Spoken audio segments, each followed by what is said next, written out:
Okay, so the problem is given to us in SOP form, which is sum of product. So you see that? And we have to change it to product of sum. So this is my KMap. I'm choosing variables AB to be on this side and CG to be on this side. So the zeros for sum of product represent the knots, and the ones represent the ones that are not knots. So this is going to be, for example,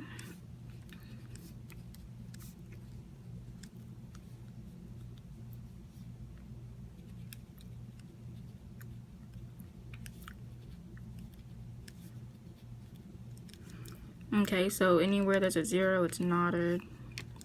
And anywhere there's a zero, it's knotted as well.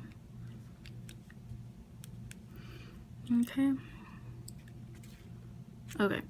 And so you could do Boolean algebra to find out what the minterms are, but I don't know how to do that. So instead what I did was I found all the combinations where these were true. So for example, B naught, D naught, okay? So here I have B naughts, and on the ends here I have D naughts. So A and C are not included here, so you disregard them. You just have to make sure that you have a B naught and a D naught. So all these have B naughts and D naughts, so therefore they all get ones. No, they all get zeros. I apologize.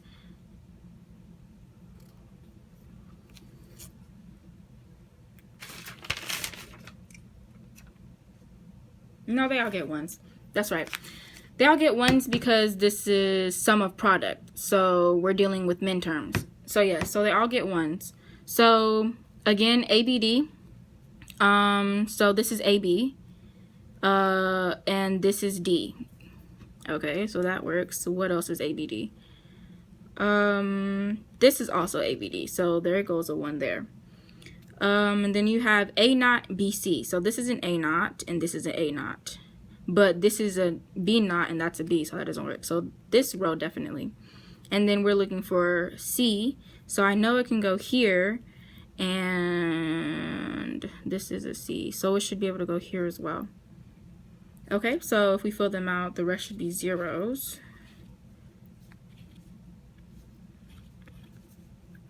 Okay, so now we're dealing with, now we're trying to find the product of sum. Therefore, it's going to be, we're going to be dealing with different types of variables. So this was sum of product because we were adding the products, and this one's going to be product of sum because we're going to be doing the addition, multiplying the addition. Therefore, this is going to be C plus D. And because it's a product of sum, we have to invert it as well. So this is going to be C plus D now. And this is going to be A plus B now.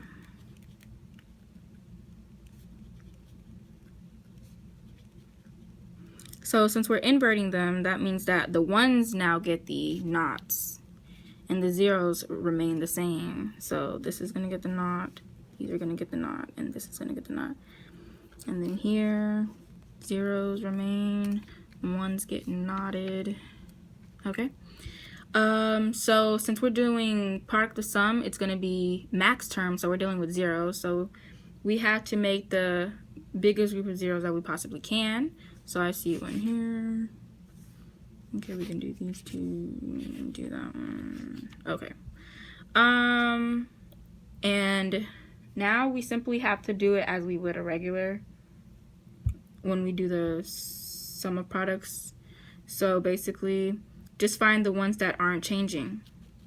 So for example, if we start with the 4, we see that they both have B that stays the same, and they both have